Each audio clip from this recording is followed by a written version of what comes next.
Hey, welcome back to another just 15 minutes. Um, what have we got? Well, plenty of Kool-Aid, I think, is the order of the day. Because yes, it's all about AI again, and but this time around, it's not breaking news, and YouTube is going to be full of this, no doubt. But just a clear, clean introduction.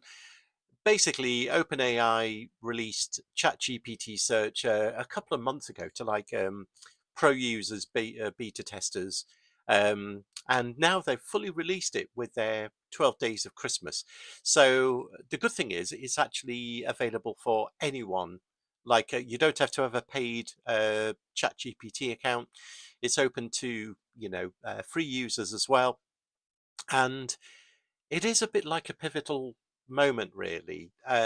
Not just OpenAI, because I'm sure Anthropic with Claude and things like that, they're all of these AI companies are going to jump on this bandwagon to make it become, well, basically take over from what Google has been doing. And if you think about it, everything goes, the rise and fall of empires, basically. Um, and I think we find that quite a lot. I mean, you go back, if you were even alive when Google first came on the scene, what was that, late 90s maybe? Something like that, or whenever it was, early 2000s.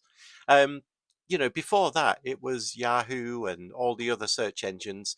And, but once Google came on the scene, I do remember it being a very rapid rise. Everybody I spoke to said, "Have you tried Google? It finds things a lot better and displays things a bit, and all of that." And it has been, and it is. You can't deny what Google has done. Whether it's good or evil, I don't know. But anyway, but the point being is that that's been our go-to, isn't it, to find things.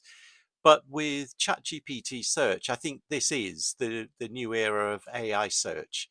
And there's some really interesting reasons why. And I think Google, as it is right now, um, is going to diminish. I think it's going to have to pivot, and I think it will.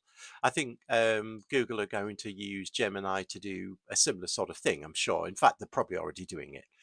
But the point being is, it's that pivotal moment, really, where this type of AI search is going to come into play. So if we have a look, ultimately, this is again available for anybody who's got a ChatGPT account, free account, anything like that. But you can see now you've got the little web search there. Now, by default, it will actually search the web anyway.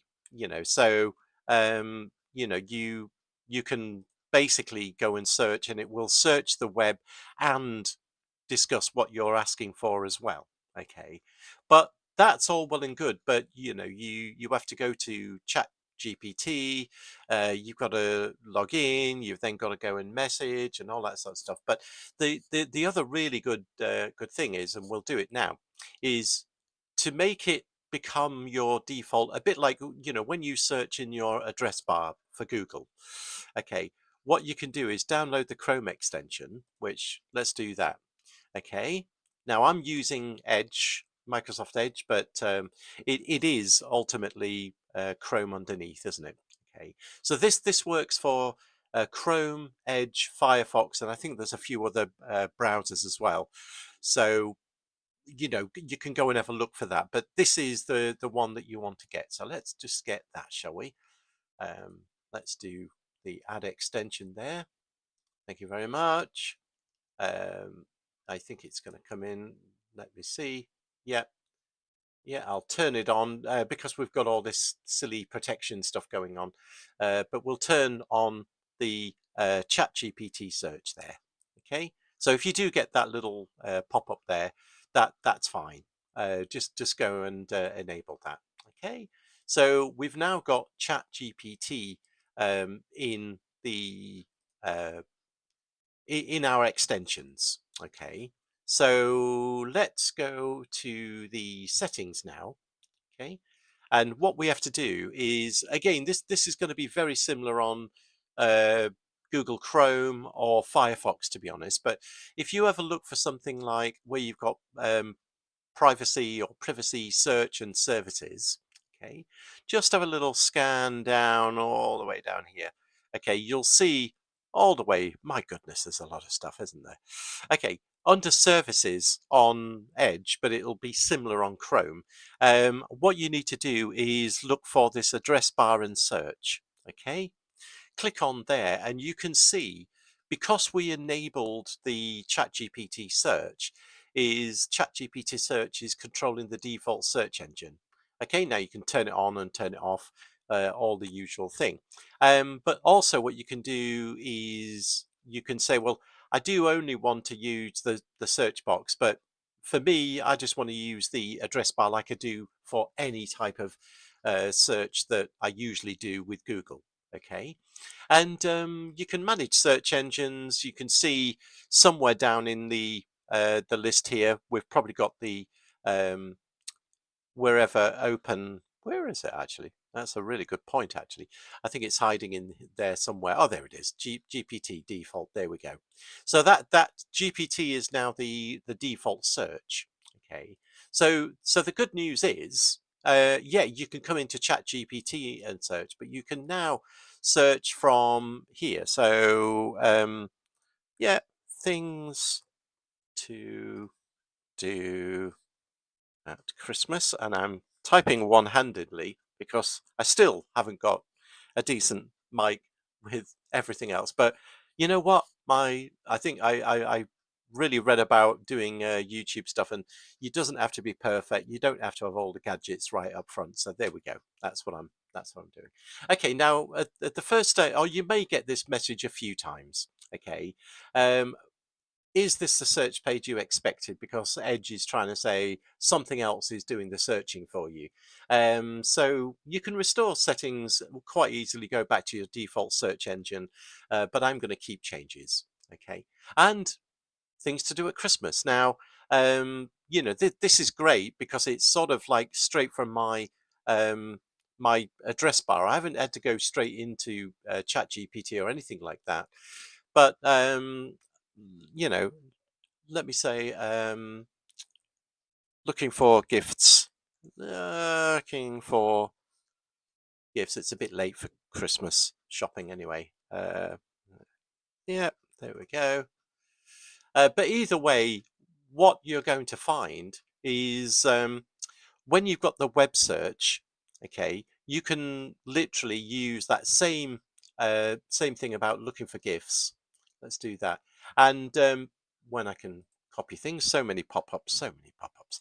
Okay, you can do the same thing here.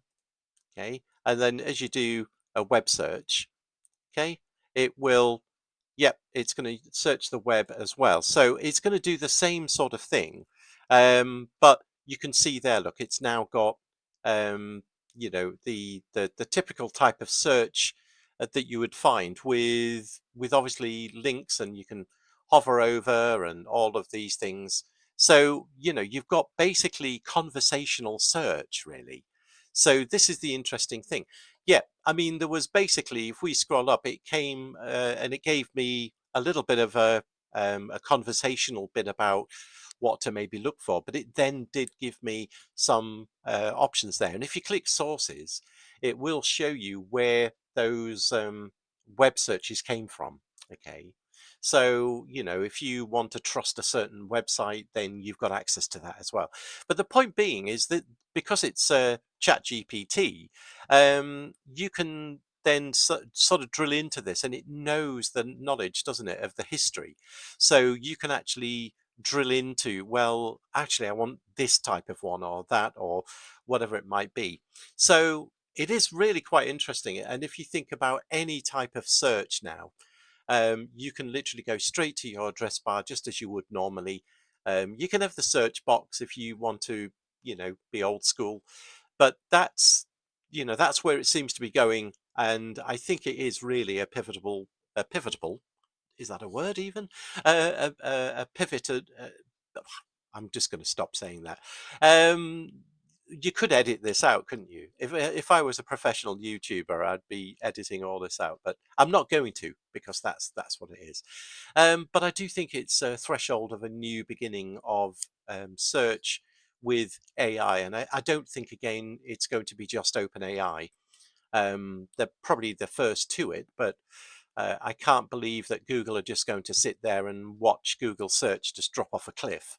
But it's a bit like Stack Overflow. If you're in from a developer coding background, Stack Overflow was the one place to go to find all your coding solutions, or ask questions, or join a community and stuff like that. But if you look at the usage of Stack Overflow, and I have a lot of respect for those guys. I think they've developed AI themselves in Stack Overflow, but I mean, their sort of like viewing rate, their sort of visitor rate has really dropped off.